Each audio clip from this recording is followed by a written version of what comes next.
There's an issue. Religious leaders from different umbrella bodies presented their views to the Senate committee investigating Shakahola killings, with the majority of them having differing views. Take an example of Mackenzie telling his followers that you have to fast and die in order to see Jesus. Now, nobody can actually prove whether those who have died have not seen Jesus. And within a very short time, the committee investigating circumstances under which Mackenzie managed to lure people into his cult teachings is required to give recommendation to the state on how churches will be regulated in the country. Some of the doctrinal principles that the Good News Church was based on were expanded to the extent that they actually brainwashed the Kenyans. And therefore, our idea is that the government,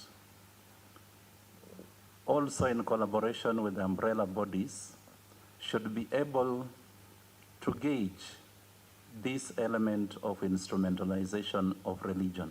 Leaders present were of the opinion it was difficult for the state to regulate churches and instead preferred on self-regulation, noting whatever happened in Shakahola was criminal. When we regulate ourselves, because we know what we had agreed with them in terms of faith and in terms of conduct, then we'll be able to detect it in good time.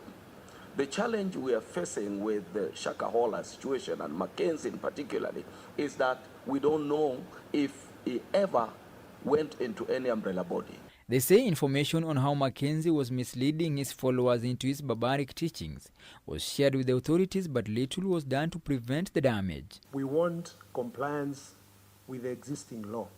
As NCSK, we believe that if the Societies Act is effectively implemented by the Registrar of Societies, that some of these problems will not even be there. The representatives from the National Council of Churches of Kenya also gave a warning against the state interfering with the religious bodies, as it is enshrined in the Constitution. The competence of those who investigate religious matters. It is very clear that the investigating arm of the government may not have the competences required, for example, in religious studies or in theology.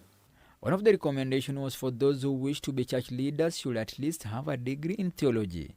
This proposal was rejected immensely by those who were present. A minimum qualification for someone to open a church in this country is a degree in a minimum in theological education. That is the only person who can register there. And now you see they are giving direction because they are saying, such a guys are coming in here and saying, the Spirit has told me. They said that is not enough. So we cannot agree to this. We want someone who has gone to school even and come up with a certificate to show. This being part of a continuing process on gathering views on how to regulate churches in the country as ordered by the state, the Senate committee is required to visit families of Shakahola victims as part of their fact-finding